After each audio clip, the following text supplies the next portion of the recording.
This is why I had an identity crisis. I labored over this for months, the decision to leave, because for me, it was like, I'd spent so long trying to get the job that by the time I got it, it was like an identity trait. You don't get anywhere by yourself in life. Yeah. It's all about the relationships we have and the people that are around us. Mm-hmm. And whether directly or indirectly, every relationship we have will always have value.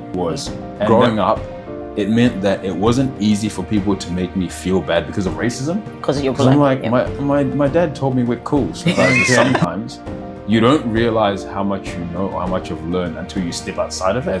There's two sides to it. One is our skin color. The other is the fact that we aren't from here, like we're immigrants who moved overseas, right? And so one thing that people have the advantage of if they're born and raised here is connections.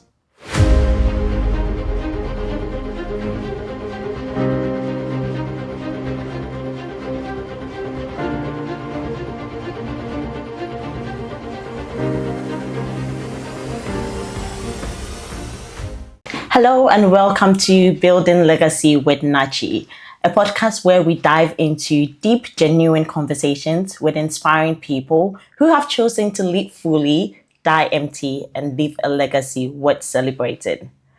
On this very first episode of the podcast, I am honored to be joined by Peter Muzariri. I hope I got the name right. Yeah, no, that was good. That was very good attempt. Thank you for having me. I appreciate it. No worries. Thank you so much for coming. So I'll just give a brief introduction so our audience know who you are. So Peter is a 29-year-old lawyer. He is the co-founder and partner at Muzariri Penny, which is a law firm, commercial law firm based in Melbourne, Australia. He is also the founder and managing director for Bantu Consulting. Yep. He also serves as a board member for Dreamers Alliance. So Dreamers Alliance, I think it's a non-for-profit organization which works to create opportunities for youth in undeserved communities and help them unlock their potential and shape a brighter future. Not just that, he's also the current treasurer for the Vic chapter of African Professionals of Australia. Okay, one more last thing. So Peter is a dual qualified lawyer in both Australia and New Zealand. Thank you so much for joining me once again. No, thank you for having me. When you say everything, it sounds like a lot, but I promise it's not. It is a lot. Don't underestimate yourself. It is a lot. And so my very first question to you is, what does legacy mean to you? Legacy is about what you leave behind for different groups of people, right? One is your family and friends, so that's your immediate circle. But one is also like your community. And so when they think about, the contribution that you made or like your family name and what that means, it's what do they associate it with? And so obviously legacy can be good or bad. It depends on what you do.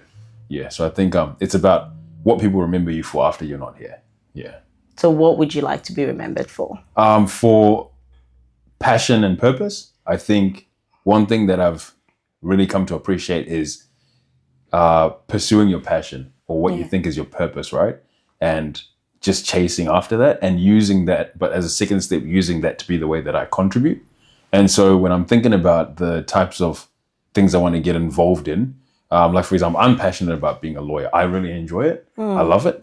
And so when I was thinking about how do I want to contribute back, for me, it's always somehow tied to that passion or purpose. So like whether it's, with the NDIS stuff for the family business, I just do like the legal. My sister calls it the boring stuff. Or if it's, the Dreamers Alliance stuff. So, we're at the stage where we're looking for like other board members to join and help the organization move forward. So I'm more focusing on the legal compliance side of things.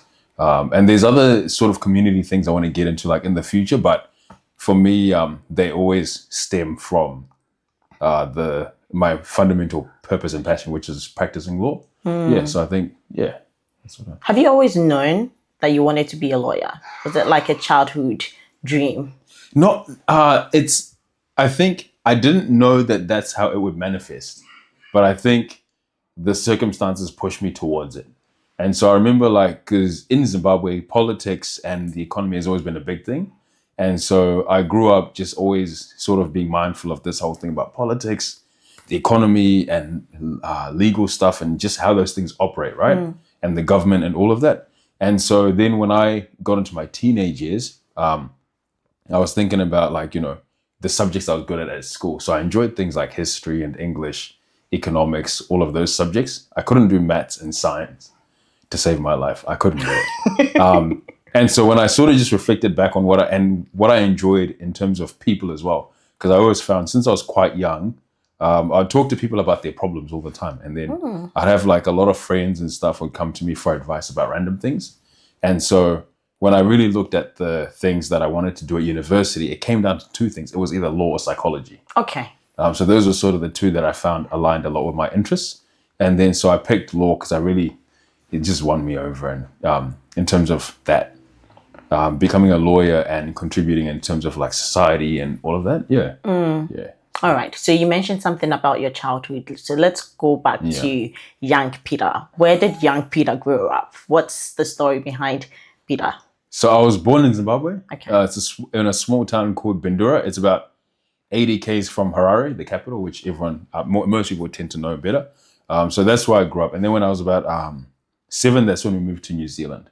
So mum had gone to New Zealand, and then my dad followed. And then my little sister and I followed. So I was about 7 years old and we went over. And so I'd started primary school by then. So in New Zealand, I finished off primary school, did high school, did university. And then, so when I finished university, there was no jobs in New Zealand because that was 2020, so COVID was happening. And so the job I did have, I lost because they canceled the contract because of COVID and everything, which was happening at a lot of the firms at the time. And so that's what made me decide to just move to Australia and try to find a job here. And we'll still stay on the childhood bit. Yeah. So growing up, you talked about Zimbabwe and the politics and the climate, and coming to at the age of 7 to New Zealand. Yeah. Was there anything that happened in your childhood that encouraged you or motivated you to choose that career pathway? Because I think a changing story, something drastic that happened? No, it was more so in terms of picking law as a career pathway. Politics was always something that was talked about in the family a bit, especially dad. He loves talking about politics, African dads. So that was always something that was, that topic just kept coming up. And so I was always, I think, exposed to just thinking about those sorts of things from quite a young age. And even as I was a teenager as well, we would always have those conversations with dad about politics and government and that sort of thing. And so I think those conversations probably shaped a part of it as well, a part of that decision, yeah. Okay. Yeah. Is there anyone in your family who is into law? Into law? Yeah. Nah, I'm the first lawyer in the family, so yeah. I did read somewhere, I think on LinkedIn or an article where it talked about, so the title was from one surviving on $1 to an entrepreneur or something like that. Oh, the $20 story. Yeah, the $20 story. Can you tell me more about that? So what happened was when we were in New Zealand, our family financially struggled quite a lot. Okay. So I remember it was tough. Like mom had 3 jobs and she'd be trying to make everything work and balance. And so mom had 3 jobs? Yeah. She was just trying to... Dad? Yeah, dad was working his job and mom had 3 jobs, but the numbers just weren't adding up. And so when we'd really just think about where to from here, there would come weeks, I remember, where there'll be $20 a week to just get food, right? $20? Yeah. And how many people are we talking about? Yeah, we're talking about the people in the family. Yeah. How many? In the family, there was just mum, my sister, me, and there was dad. That was a big problem for especially the 3 of us. It was tough on the 3 of us, I think. Yeah. So did that inspire you to go into wealth management? Was that part of the... Yeah, because when you financially struggle when you're young, right? Yeah. Like at the time, it would be $20 a week. And there's a lot of stuff you don't think about when you don't have to, when you're not at that sort of place. So you just become very mindful of everything. So you realize that for pretty much everything, money was always the barrier. Whether you want to do things with your friends, it could be as simple as, or even going to school and school fees and all that stuff. Money is always the barrier that you have to think about for everything. And so it made me really keen to understand more about it and just learn more and just try to make some money myself. And so it just from a young age, I was always mindful. I was like, nah, I don't want to live my whole life this way. So I want to make some money so I can get out of that situation. Yeah. At what age did you start working then? Sounds like you. Started working. I started maybe doing chores and tasks for family, friends and stuff, probably when I was like 13, 14 kind of thing. And then I just did a part-time job throughout the years, and then later on in high school and into university as well. So I just did part-time jobs and stuff. Yeah. So just doing that, yeah. Tell me about your career pathway. So you said you completed uni in New Zealand. Yeah. And the interesting thing about Peter's story for me, we connected a few weeks ago. Yeah. But I just found it. I looked at your LinkedIn profile. I'm like, oh my gosh, we completed uni in the same year, 2020. Now I go looking at your experiences. I'm like, where have I been? What have you been doing? Who did you meet? Who was your mentor? Like, how have you been able to achieve so much in the last 5 years? It is impressive, I must say. It is very impressive. That's what really draws me to your story. So can you tell me about your career pathway, what it's been like, how you started? So I graduated. So I finished my degree. My studies was around mid-2020. So that was in June. I finished my honors paper. And then I remember I was supposed to start this role with this law firm in July. So it was about 3-4 weeks away. So I've been doing part-time up until that point at the firm for like the previous year and a half. Because the system there was you do this, it was like a summer clerkship, internship type of thing. And then they asked me to stay on and just do it part-time while I finish uni. I was like, perfect. Then when I graduate, I'll start full-time. So I head towards when I'm finishing my studies, and I was like, cool, I finish in about 3-4 weeks. Have then lined up. Yeah, and then one of the partners pulls me into a meeting and is like, look, this is a situation with COVID, blah, blah, so we're canceling the contract. And so I was like, you're not serious. And so that really put me into a spin, right? Because it's sort of like you work so hard as a kid and you feel like everything's sort of just falling away. Yeah. So I think it really hit me because I'm like, you go from the whole $20 story, right? And then you sit there and you're like, oh, cool, everything's working out. I got this job at this big law firm. And then just as soon as that's about to happen, you're like, oh my God, that's all falling away. And so that happened. Then I was like, oh, okay, cool. So I understood the situation. And I think what made it easier to accept was I could see what's happening to a lot of other people. Okay. Because I was like, it's not an issue that's affecting just me. Yeah. There's people at this firm that are losing their contracts. It's COVID, so no one has control of it. So I was like, fine. So I just kind of took that as it was. And then so I was looking for jobs over the next couple of months because I was graduating in November. And so I was like, sorry to pause you. Did you still have that part-time job with them?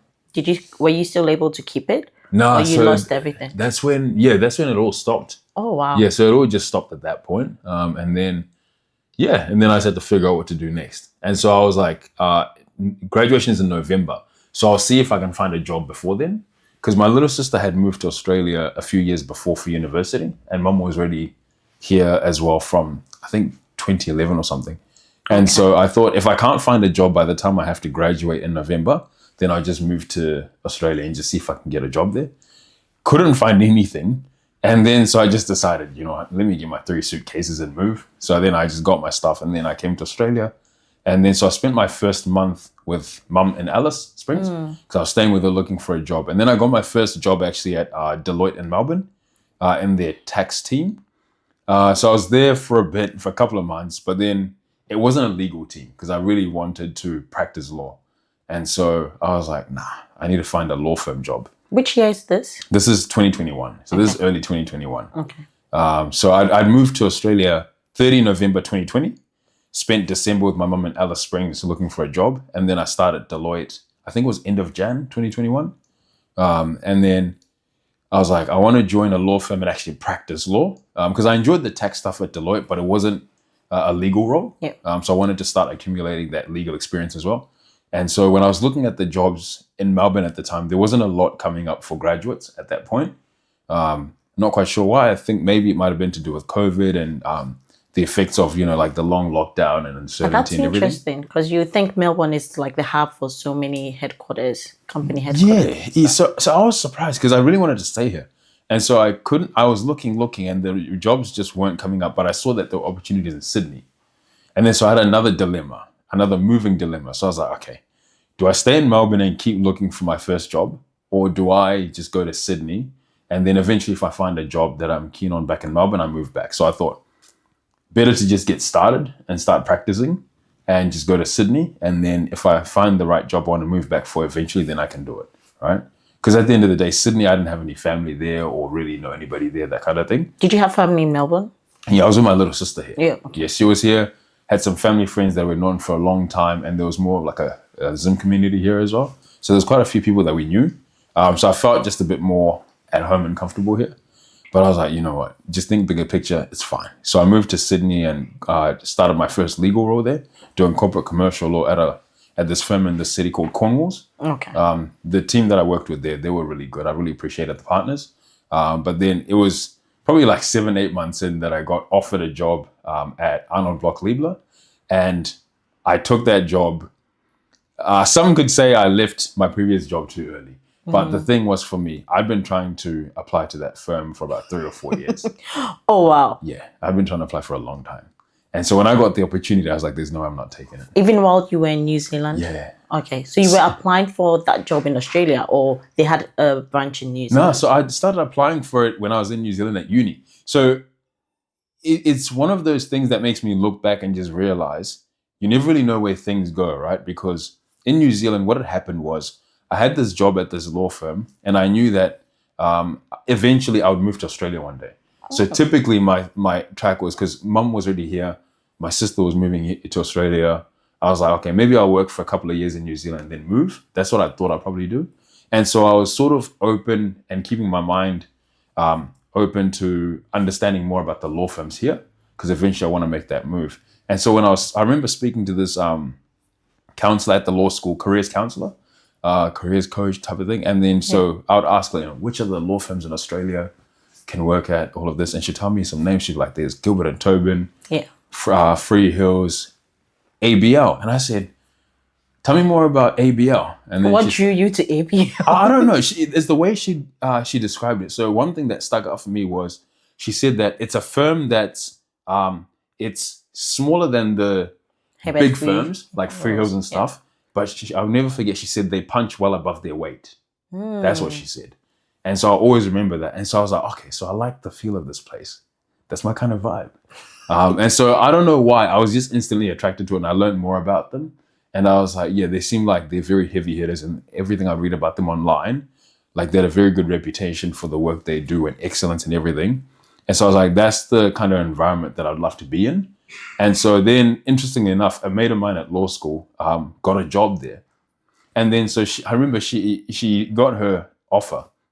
And then she was like, oh, I got an offer from this place called ABL. Do you know anything about them? And I was like, take it. I was like, take it. That's so my then dream. She moved and went there.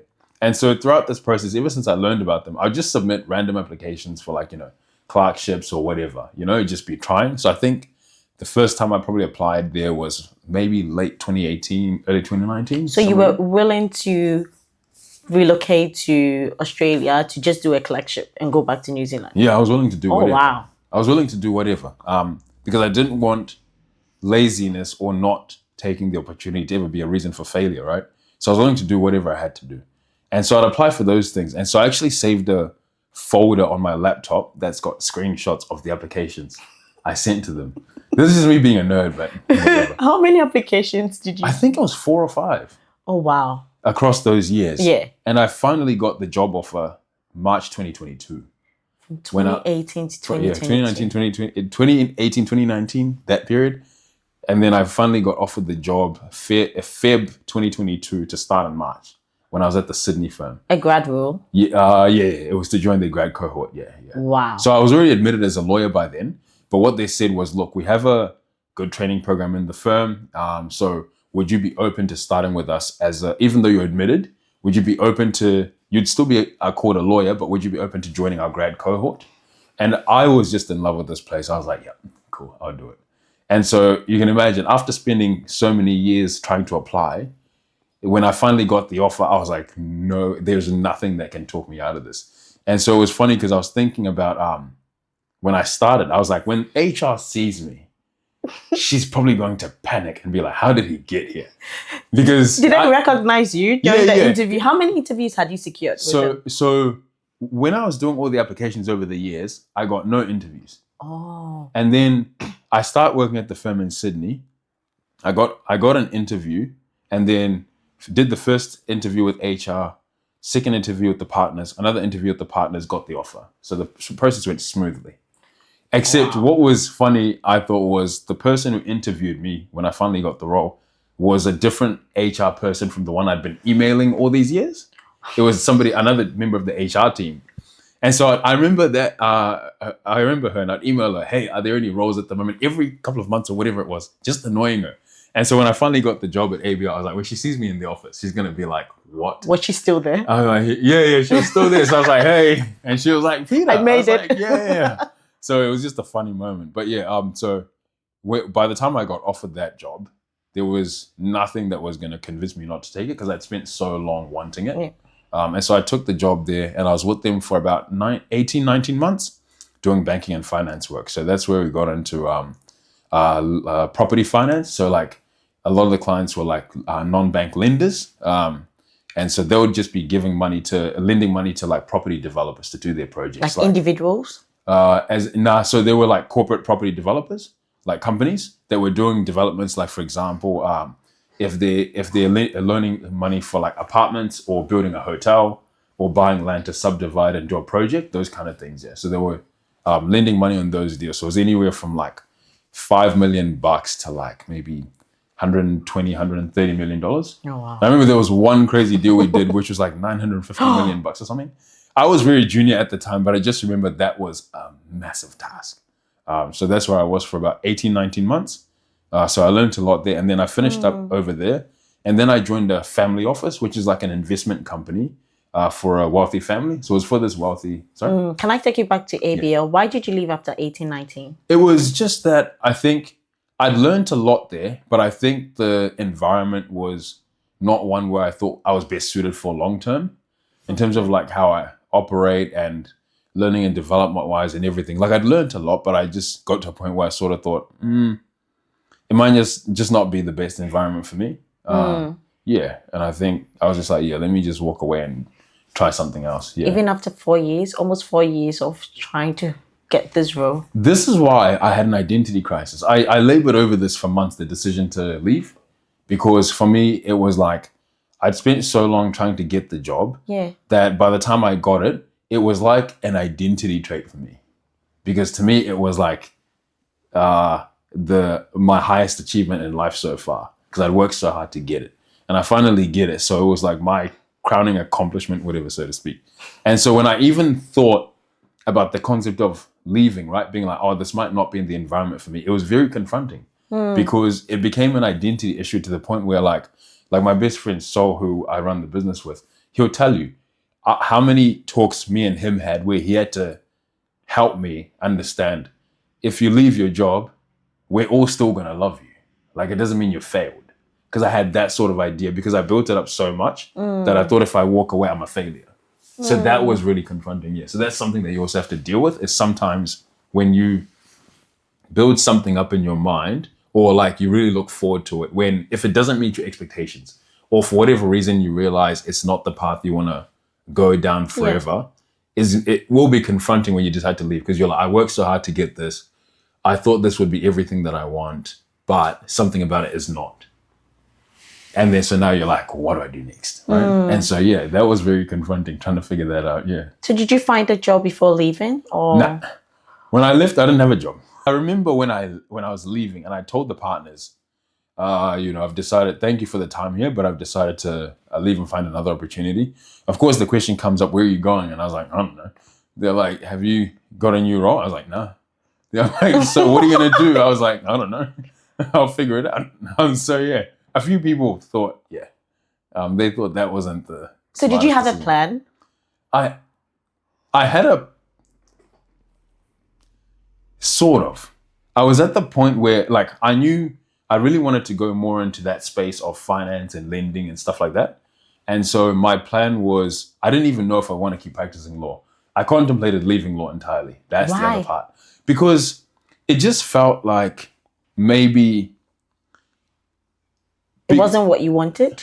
It felt like I went through a period where I felt like maybe I'm not good enough for this. Even after you secured the role? Yeah. I felt like maybe I'm not good enough for this whole lawyer thing, right?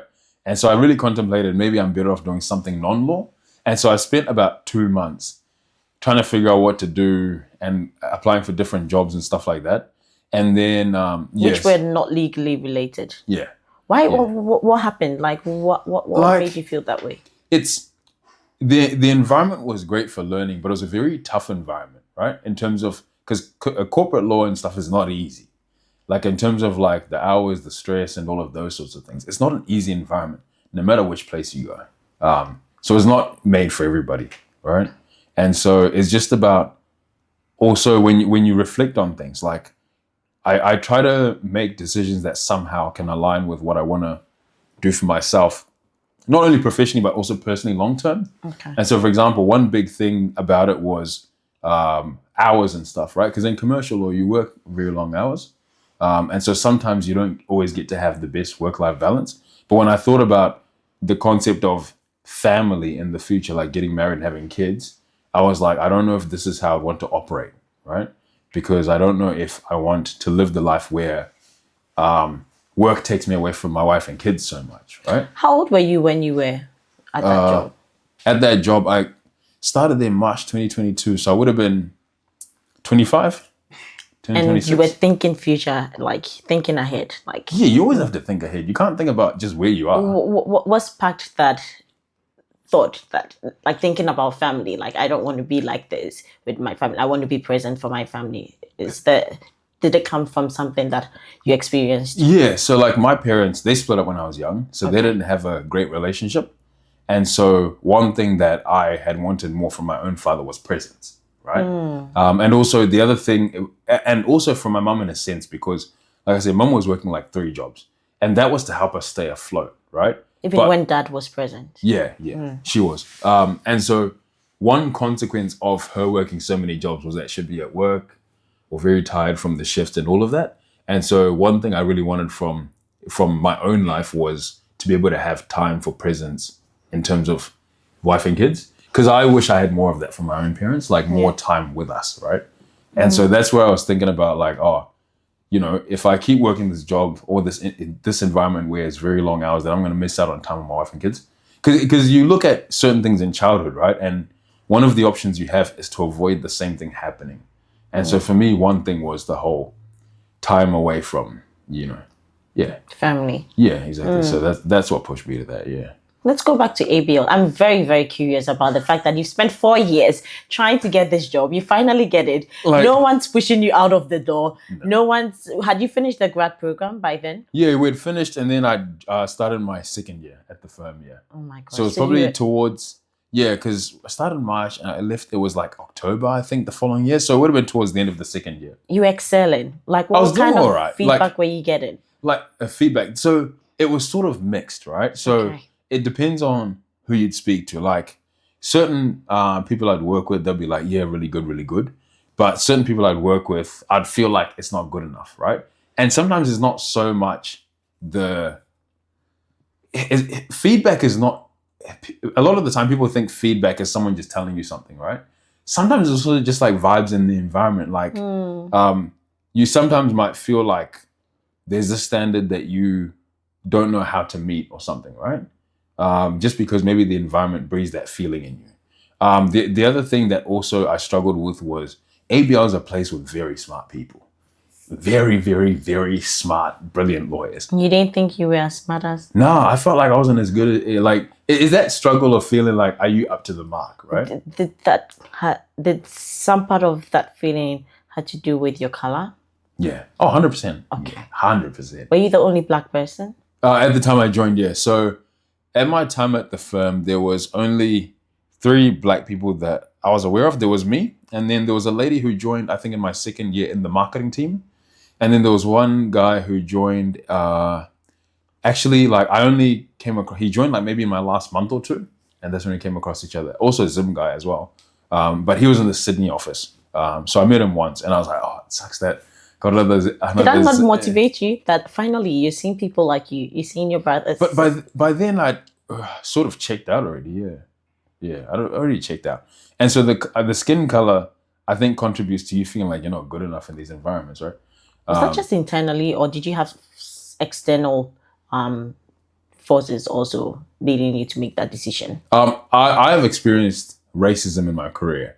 Okay. So that was something that also made me feel that way. Like, yeah, you experience that indirectly at law school, you experience that in your career as well. And so you always sort of have this feeling that you're not good enough. But also the other thing was I was looking at those firms, those law firms in that segment of the market and being like, how many Africans are here? And there were not a lot. But then that's why we have you. Yeah. Thank God you're still in it and you're killing it. Oh, yeah, I'd like to think so, but yeah, trying. Yeah. So deep down, do you still have that in you? Like sometimes you feel like you're not worth it, you're not deserving, or have you been able? Okay. No, not anymore. That feeling, I was able to get over that feeling after leaving the environment, because then things since then have affirmed to me that I do know what I'm doing. Yeah. And other people have. Like the job I got afterwards, working for the family office. My bosses, the two of them actually were ones who helped me realize that I actually know what I'm doing. Yeah. And it was also like, even in the process of looking for a new job, the interviews or the way people would interact with me outside of the environment, right? And so one thing you realize is sometimes you don't realize how much you know or how much you've learned until you step outside of it. Yep. Because what you realize with law firms is you're around just lawyers. So you don't feel particularly special because everyone's there smart, right? Everyone's smart, everyone's accomplished, everyone works hard. So to you, you're just like, oh, there's nothing special or stand out, right? Yeah. But when you step outside of the environment and you're interacting with other people or in different contexts even, that's when you start to be like, oh, I actually do know what I'm doing. Yeah. Yeah, so I think... I've got something to give you. Yeah, so I think I probably got over the feeling after I left, yeah. Tell me about that family business you joined. Oh, that was cool. So basically, the context was like, for those who don't know, like a family office is essentially like a company that invests money for very wealthy families, invests and manages money. And what were you doing? In the legal team. Okay. Yeah. And so how they operate is like, you can have one where typically what happens is there'll be a company that does the investments and they do it for different wealthy families. But this one was just the company for the one family. That's when I was like, yeah, I was like, some people have a lot of money. So what had happened was I finished up at ABL and then I was looking for a job and this job came up.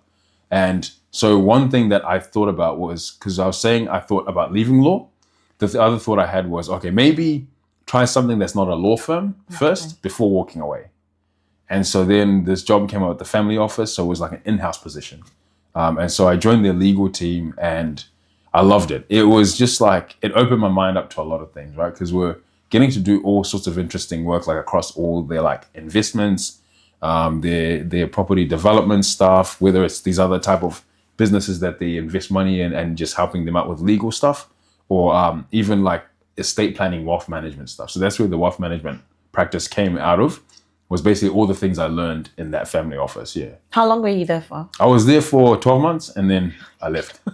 So you might say I've got commitment issues in that sense, right? What made you leave? I wanted to do my own thing.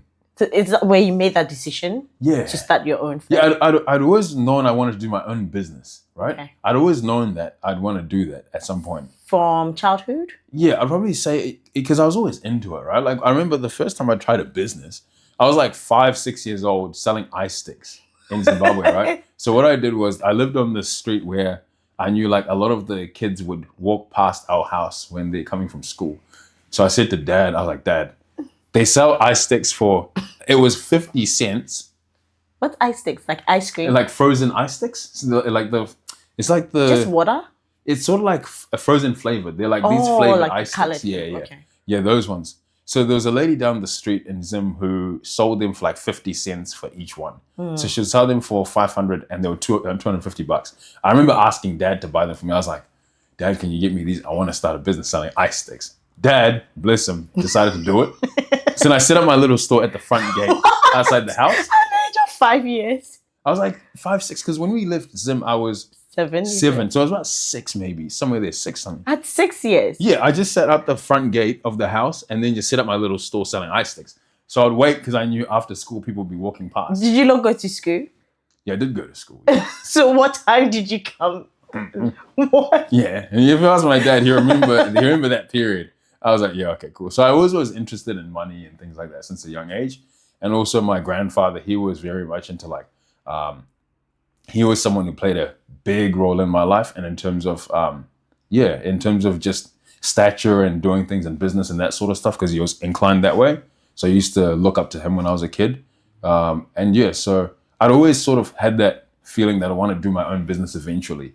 And I'd always been thinking about all these different ideas about what I could be doing over the years. And so that's why I ended up doing things like Bantu consulting and all of this, because it was me just trying to commercialize things that I've been thinking over time. And so I'm at the family office and I've learned all this cool stuff, and the team was great and they were lovely. And so there was nothing wrong with the place in terms of that, right? But no racism. Everyone was lovely over there. They treated me really well. And so I just decided at a certain point, I was like, just want to do my own business. And so basically, I've stressed my mom out a lot, right? Because, for example, I'm even stressed and free. Just for example, the story. when I left ABL with no job, I was like, Mom, I'm gonna quit. And what did she say? She was like, have you got another job like that? I was like, nah. She was like, so what are you gonna do? I was like, well, you're here in case I need help. She was like, you're not serious. But she was supportive. Mum is the one person I'm so grateful for. And my sister, actually, both of them. But Mum's always been supportive of both of us, me and my sister, because she's always backed the decisions that we make. Like with Mum, the key thing is talk to her and tell her what you want to do and why. And if she gets what you're saying, she'll support you. She'll back you. And so she knew I'd sort of been struggling with questioning whether I should continue or try something else. So she was like, nah, look, if you feel like you want to try something else, I'll always support you. So that's fine. After she got over the shock of me just saying, nah, I haven't got anything lined up to do. She was, overall, she was supportive, right? And then, so that was the first instance of trying to raise her blood pressure. The second one was when I'd spent a year at the family office, and I was like, Mum, I'm gonna quit. And she was like, oh my days, she's like, back. This is do a you year have a later. job? Yeah. And I was like, no, I just want to start my own business. And so she's like, what are you gonna do? I was like, so I'm gonna quit, and then I'm gonna go back home to Zimbabwe for a couple of months, and then just figure it out. So you didn't have a plan? No, I knew I wanted to. So that's why when I started Bantu Consulting, right? Because I was like, I want to do some consulting stuff and maybe open a law firm one day and all of this, right? So let me just start trying to do some consulting. And so why I decided to go to Zimbabwe was to build some relationships. Okay. Because I've always tried to be looking forward in terms of where I want to go with things. And I knew eventually what I want to do is help people do business back home in Africa and here and all that sort of stuff. So I thought, oh, okay, well, I've just finished up at the job here. And not finished up, quit, but... which year was this? This was last year, December 2024, when I finished. And when did you start Bantu Consulting? I opened in that month, December. Yeah. So you quit and then you opened Bantu? Yeah. And then... at least you had a plan. Yeah, and then so I was just doing that. And then I told her, I'm going to go to Zim, try to meet people, network with lawyers and stuff like that, and just see what happens. And she was like, that's your plan? And I was like, yeah. I think that's one thing you do very well, networking. Networking. I'm trying to, because you realize that's one of the only things we can do to help ourselves push forward, right? Yep. Because what you realize is as there's two sides to it. One is our skin color. Yeah. The other is the fact that we aren't from here, like we're immigrants, we moved overseas, right? And so one thing that people have the advantage of if they're born and raised here is connections, right? And connections are worth a lot, right? Especially when it comes to the professional circles. Yep. And so when you move out of your own home environment, because not only I'm not in Zimbabwe where I'm with my own people, I'm not in New Zealand where I was from 7 to 24, which was all the key years of my life growing up. So my support networks, my friends, everything was there. And now I'm here in Australia and I don't have those connections, right? Like that. So you just have to find a way to make some, right? And so networking was the only way you could do it. Building relationships. Yeah. And so that's why I just decided to just go ham and then ham on it and just go as hard as I can in terms of LinkedIn and everything, right? To just try and start networking. Yeah. So that's where the habit came out of. And I really appreciate you for that, because you don't find people who respond to you quickly and are even open to you. You actually offered to catch up and I was very surprised. Yeah, like you just, because you don't get anywhere by yourself in life. Yeah. It's all about the relationships we have and the people that are around us. Mm-hmm. And whether directly or indirectly, every relationship we have will always have value. Yeah. And that's one thing that I've tried to always be mindful of, because we live in an age where people don't really care unless they don't really care unless they see like some immediate benefit from somebody. But I'm just here for vibes. I like to just know people. Yeah. No, it's really true. And my husband would tell anyone that I have told him that he should encourage our children, especially Yuri, to focus on building relationships. Yeah, those are key. So the plan is to like put him in spaces and in rooms where he can build key relationships. Exactly. Because growing up, no one really told me the importance of relationships or networking. No. The focus is you're just told to just finish studies, get your job. And so you think, okay, is that just the answer? And that's not the answer. The answer is, yes, hard work is a part of everything. You can't avoid it. But relationships, so key. They make everything much easier, quicker. Like you also get the benefit of avoiding mistakes as well. Because what you realize is that in life, it's like whatever you're trying to go into, there's clubs and rooms, right? And what you need ideally is somebody who's in the club or the room to help you get in and to tell you this is how you navigate this. And so law is a profession where even in New Zealand and here, there's not a lot of Africans. So it was very hard to try and find people who look like us, who could give us the guidance along the way. And so that's where I realized that, the only way I'm going to try and bridge this gap is just networking and trying to create relationships. Yeah. That's really good. And so, yeah. You look like someone, and you actually are someone who gives back freely. You do not hold back. I do, yeah. Because mum taught me that. Because one thing that mum was really good for is, even though we didn't have a lot, she always taught us to be generous.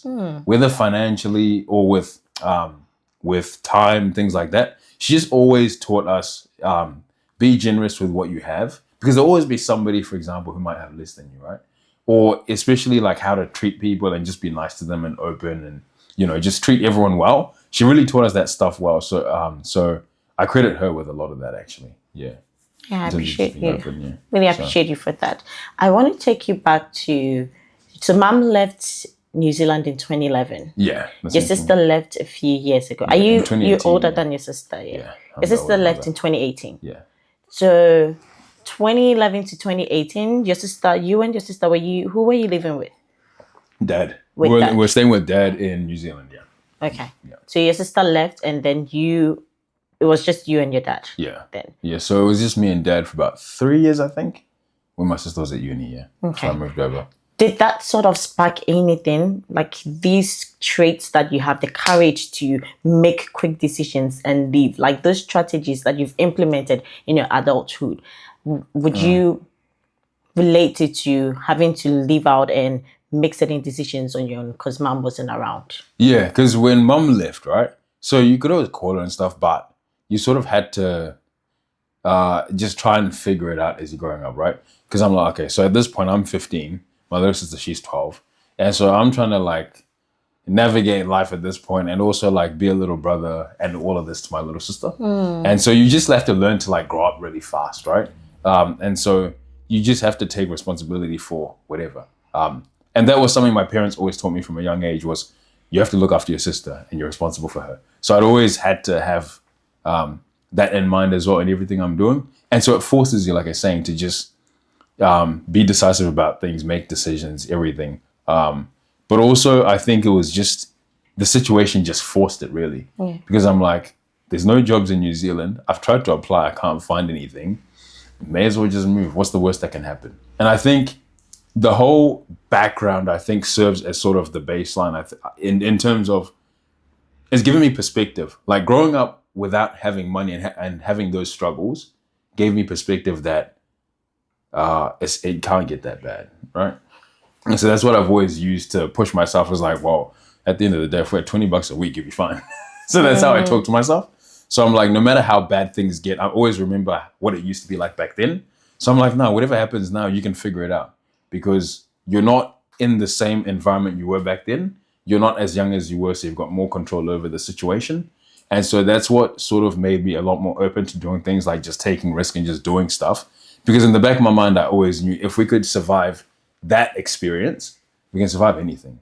So everything else sort of didn't really seem like a big deal. Because I've met some people who are like, how do you just pack up and move? I'm like, you just do it because you have to. Like, like you just have to. Like, I think it comes easy to you because of your experience. Yeah, And yeah. like you said, you can either look at it from this perspective or that perspective. You can look Yeah. at it from, oh my gosh, $20. I never ever want to be like that again. Or you can look from it like $20. You've done it before. So I can actually make certain decisions knowing that I will be fine. Exactly. And you've used the lemons that life has given you, lemons or limes, to make very nice lemonades that you're still making now. Yeah, like, and that's the key, right? I will be okay. And I think when people think about risk, they forget to tell themselves, I will be okay.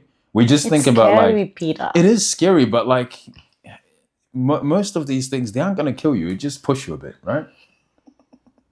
Of course, when you take risk, you always have to be calculated. You don't want to just be silly about it, right? And just be reckless. But I think what holds people back is the way we think about risk is we just always assume the worst possible outcome is going to happen. And then so sometimes it's just like two things. Firstly, what if it actually goes well? That's a possibility. But also I think people sort of look at life like, oh, if I take a risk, something bad happens and it's the worst possible thing that can ever happen. And it'll happen just like that. Yeah. But really, and this was a conversation I've had with my best mate when we're opening the business, is quite a lot of times is, how many steps do you actually have to take before the worst possible scenario happens? And when you really put it into perspective, you realize there's a lot of things that need to really happen before it's a catastrophe, right? So it sort of makes you feel a bit more comfortable to just do things knowing that, you know, like if I take this risk, I'm not gonna, like, it's not gonna kill me tomorrow. Like, I'm not gonna opening the business. I'm not gonna end up on the street tomorrow, right? I'm like, you have these struggles where you're like, oh, where are we going to find clients, make money, all of this. But it's not like, you know, oh, you open the business, you don't get clients, then your life is over tomorrow, right? I think there's a few steps. And it's about support you have as well in place and just things like that, yeah. But I think it's just important to accept that risk is a part of life and we can't avoid it, yeah. So you started Bantu last December. Yeah, December. And when did you start Muzariri Penny? We opened that in June. In June of this year, yeah.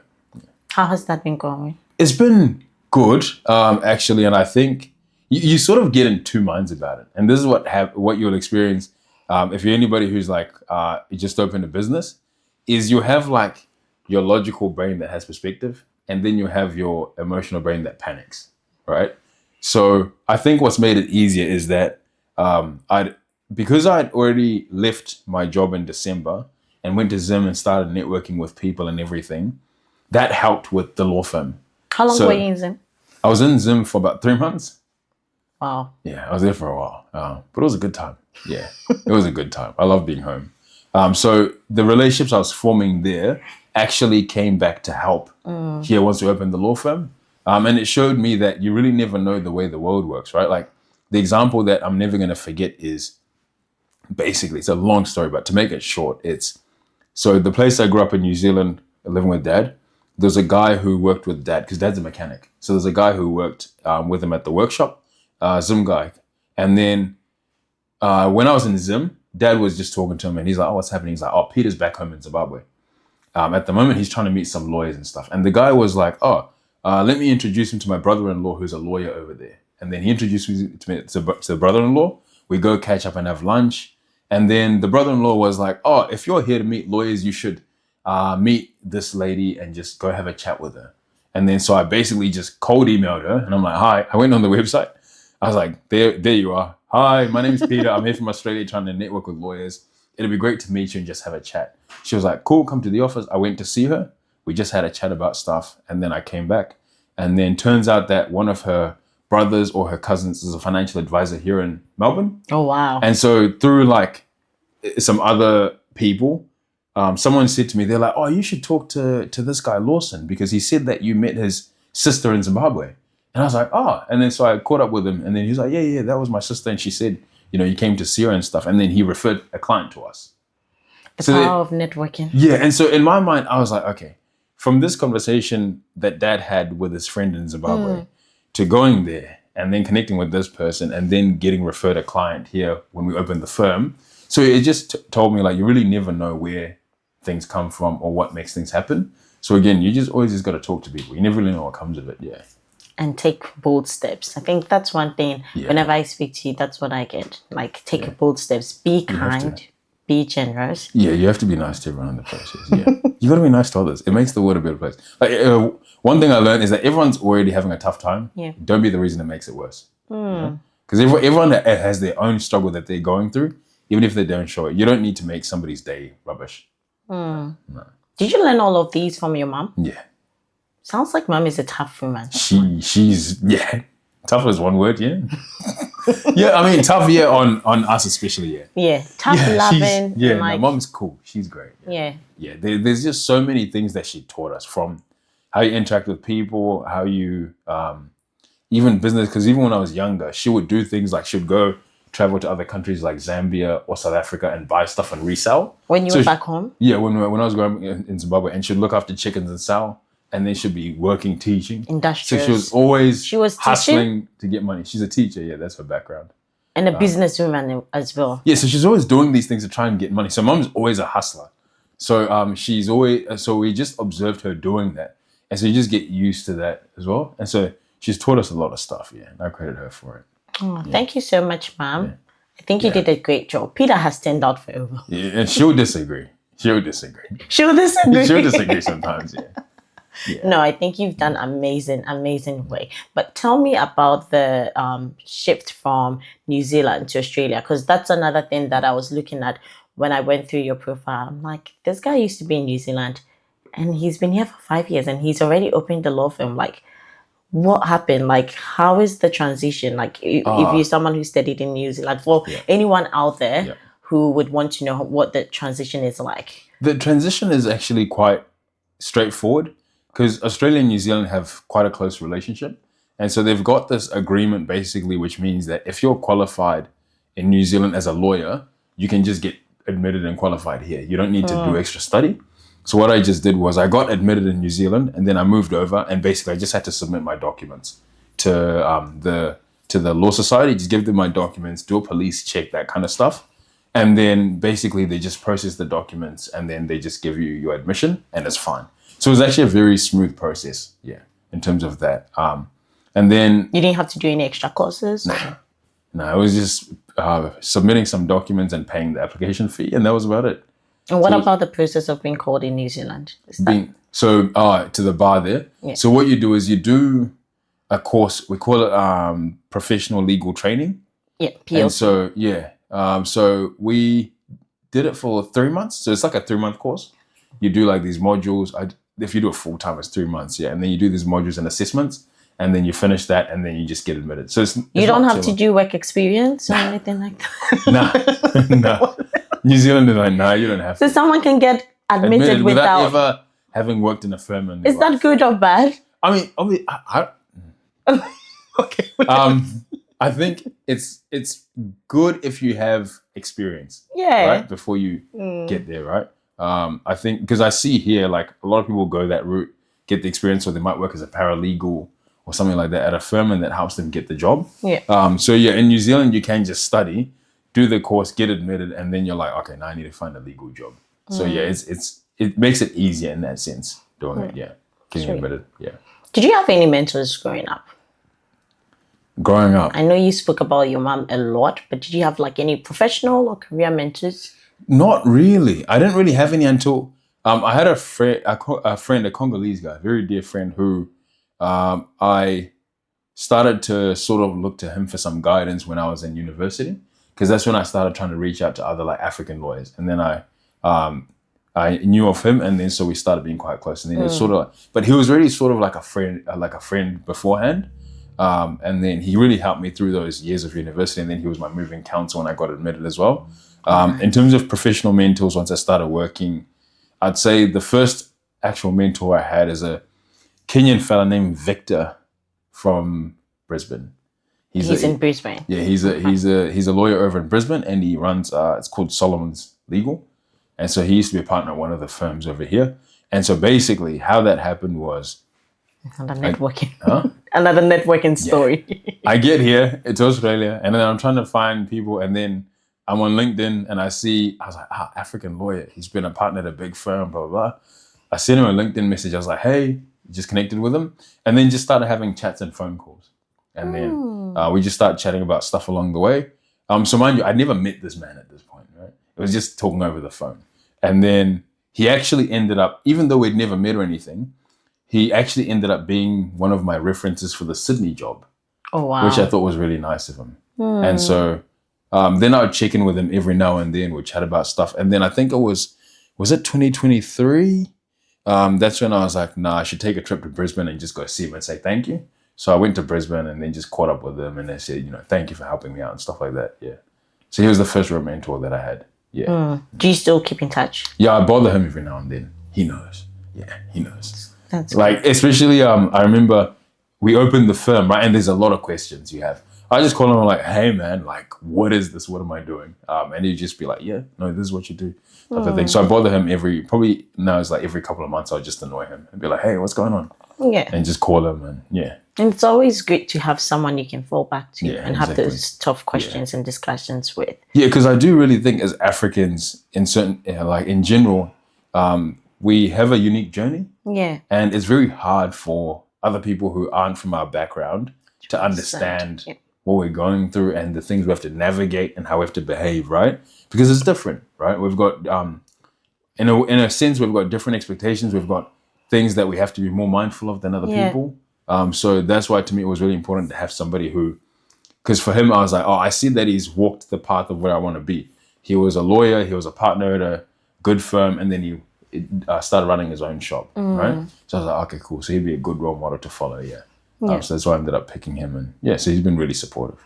The power of networking, the power of LinkedIn is so good. I just wanted to touch on what you just said about expectations. And it's not just expectations from people. Yeah. I think that massive burden for me has been the expectation I place on myself when I'm amongst people, like other people, when you're the only Black person in a room full of white Aussies. Like, you have to show up. It's like I'm representing the entire Ghanaian community, African community. Exactly. I have to, and it's a huge burden. So I love seeing people like you guys thriving in the community. Yeah, like it's a big responsibility, right? And again, it links to this concept for me of having to be more mindful. Is like, I've had moments where you experience racism, right? So I remember when I was young, I was walking on the street and there was a lady on the street and she yelled the N-word at me. Out of nowhere. New Zealand? Yeah. Out of nowhere, unprompted. I was walking to buy milk. So I get to the shop, buy some milk, and I'm walking down the street holding a bottle of milk, and then someone just yells the N-word at me. And I'm like, okay, cool. But I've always been mindful that as Africans, we just have to be mindful also of like how we respond to things. Because like, for example, if you get upset, then it can be like portrayed very negatively, right? And so I was just like, okay, don't react, just ignore it and just go home. So whenever these sort of things happen, you'll find that there's a lot of those situations where you experience racism or whatever because of your background, especially in the workplace. And then you sort of sit there and you're like, how do I respond to it? How have you responded? I just ignore it. Yeah. Like the lady actually said, I hope you have a good day. You told so that her caught her that? off guard. So she said that to me and I looked. How old were you? I was probably about 19, 20 when that happened. Did you say it in like a sarcastic manner or like a very nice tone? No, I said it in a nice tone. So what happened was she yells that at me and I just stopped and I looked at her and I said, I hope you have a good day, miss. And then she actually apologized. And then I went. She's like, I'm just having a bad day or something. And then I was just like, nah, cool. And then I left. Because I was like, this is not worth like causing drama over. In the workplace when it's happened, I've just ignored it. Because I recognize that as an African person, I'm in a position where I need something from the people around me and the bosses and the supervisors. So if I lash out and react because I'm upset, I can end up shooting myself in the foot. So I was like, just ignore it. Doesn't matter. And just keep pushing. Yeah. So you just have to ignore a lot of things. Pick your battles. Yeah. And I think it also goes, again, I talk about mama a lot. I swear it's all. I love it. It's all well deserved. Mum and dad, right? I think it's also how we raise kids. Because mum and dad were the kind of people who they always made sure we never forgot about our own identity. Yeah. And so they're always big on, being African and you're from Zimbabwe, this is your culture. And they always made sure to speak to us about our culture and everything as a positive. And like, what are the good traits and why it's good. And so what that helped was growing up, it meant that it wasn't easy for people to make me feel bad because of racism. Because you're Because black. I'm like, my dad told me we're cool, so I don't care. I'm like, I don't care. So like, you just let those things roll off. So I think it's important how we raise our kids and the values we teach them, because it's very easy for the world to shake your sense of identity through what they say and what they do. But if you are solid in your identity and you have a positive, there's a positive discourse and positive talks around it, then you don't care when somebody says something racist. I'm like, yeah, okay, whatever. So I just usually ignore it. So I thank my parents in that sense, both of them actually, for always instilling those values, being like, no, your skin color, your culture, all of this is a positive. Don't let people make you think otherwise. And so that's sort of what helped me to just ignore it and be like, yeah, whatever. And you also realize that sometimes I thought, Peter, just remember that for someone, you could be their first experience of a black person. Yep.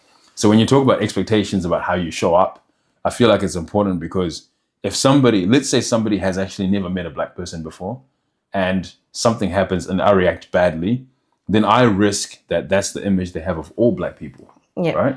And so I'm always mindful, like how I react can reflect badly on all of us or positively. So you just have to be mindful of how you respond to things. Yeah. So. Wow. Such a great perspective. Thank you again. You're so kind. I think I've told you this 1,000 times since I met you. You're way too kind, but thank you. We're going to be nice to each other. Everyone in life. Yeah. What advice would you give to young professionals in our field, in our career? I would say find your niche, find what you enjoy, because you always do better at what you enjoy, and do the networking. I know you might get annoyed and you might feel silly like messaging people on LinkedIn, but it honestly helps. Another example is so there's a fella from Sydney called James, who he works in the insolvency and restructuring space. And so he's a Aussie guy, sorry, Aussie, not Kiwi. He's an Aussie guy. And so I sent him a LinkedIn message out of the blue in February. And then we just start chatting and catching up. And then we now opened the firm and he sent us a few clients, right? And so we formed a really good relationship. But I didn't know all of that. Like, it would happen that way just by sending him a LinkedIn message. And then my best mate, Solomon, he's like, after that, I believe in the power of LinkedIn messages. He's like, nah, let's just message you on LinkedIn and just form the relationships. Yeah. Because you really never know what happens. So I'd say, find your niche in what you enjoy doing, because you'll excel better at it. And also just make sure you use your networking, whether it's LinkedIn and reaching out to people, or going to the networking events that are organized. You always meet people and you'll be surprised, like, the value you get out of it. But all I'd say is, like, just be genuine about it. Yeah. Don't go into every interaction with people wanting to get something from them, right? Like, you talk to them and just be genuinely interested, and don't do the whole copy paste the same message for every person. And it doesn't have to be anything fancy. Like, my typical one would be like, hey, my name's Peter. My background is blah, blah, blah. And I see that you've been working in X space or doing this. And I find that really interesting. Can we have a chat? And just chat with them, right? Even if you just have a chat once, or you might have a chat a couple of times, it's good. But just be genuine about your interactions, right? Because people, I think, appreciate authenticity. Yeah. And they can tell if you're not being authentic. So I think that's the main thing, is when you're trying to network, just be genuine. And it will go a long way, yeah. So, Wow. Yeah. I've learned so much from the last 1 hour. Thank you so much. Our last question, closing question. I have 2 questions for you. Yeah. In fact, I have 3, but you can choose 2 out of the 3. So if you were to meet your 10-year-old self today, so 10-year-old Peter, what would you tell them about working life? About working life. Understand why you're doing it, right? Because there's a norm that we're taught in society about how we should live. Whether it's like, you go to school, you go to university, you get a job, you do this and you do that, and then you just live life this way, right? Understand why you're doing it, but I'd say be intentional is the key. Is like, if you're going into a job or something like that, just be intentional about what you're doing, and because you don't want to live life on autopilot. I'm very much against that. You don't want to do that, because what you don't want is a situation where it's 10, 15, 20 years down the track and you're questioning the choices that you've made because you haven't been intentional, and you just realize that you've just been allowing your environment to just push you into everything. So I think my advice would be, when it comes to work life, be intentional. The places, obviously, like, there's a time and a place for everything. So sometimes you have to take a certain opportunity before you can decide to do what you want later. You know what I mean? So I'm not discounting that. I think there is a place for all of that, but where you can, just be intentional and just try to think about the bigger picture of where you want to go to eventually, because you don't want to just arrive somewhere by accident. Yeah. That's what I say. Nice. Sweet. All right. The second question, I'll give you the option to choose between those two. So the second question could be, if you were to meet yourself 10 years from today, what and where would you hope you would be? And the other option is, what is one thing that you have postponed doing or not done yet, all out of fear, in the name of fear? So which of the two do you want to go? I'll say the first one. About 10 years from now, where I would want to be. Okay. 10 years from now, I would say I probably see myself spending a lot of time. You mean just like in general, like in life, where probably see myself spending a lot of time back home. Okay. Not just Zimbabwe, but like other African countries, and not just doing law, but different businesses, because I really want to get into different businesses, and also giving back to the community in different ways. Because there's a couple of community things I'm really keen to do along the way. And so I think it would be a lot of that, doing some business stuff back home, and just doing some community initiatives to just give back. Yeah. That's what I see myself doing. Sweet. Thank you so much, Peter. No, thank you for having me. A lovely conversation. I have learned so much. I'm going to go back and even watch it myself. But thank you so much for coming. I really appreciate it. No, thank you for having me. I appreciate your time as well. So. And to our audience, I hope we've learned a thing or two. There's so much to learn from today's episode. I hope you join us once again next week for another such inspiring story from our guest. But if you can help me say a big thank you to our guest, Peter Muzariri. Thank you. Appreciate it. All right. So please subscribe, like, comment, and share the video. I'm sure someone can learn a thing or two from this video, from all that Peter has said. He's got so much experience. How can people connect with you, Peter? I'm on LinkedIn, Facebook, Instagram. All of it, yeah. Peter Muzariri. I would say unfortunately, I use LinkedIn the most. Yep. It's becoming my favorite as well. Yeah. So Peter Muzariri on LinkedIn, Yeah. Instagram, and Facebook, or mostly LinkedIn. All right. Thank you so much, everyone. See you next week. Bye.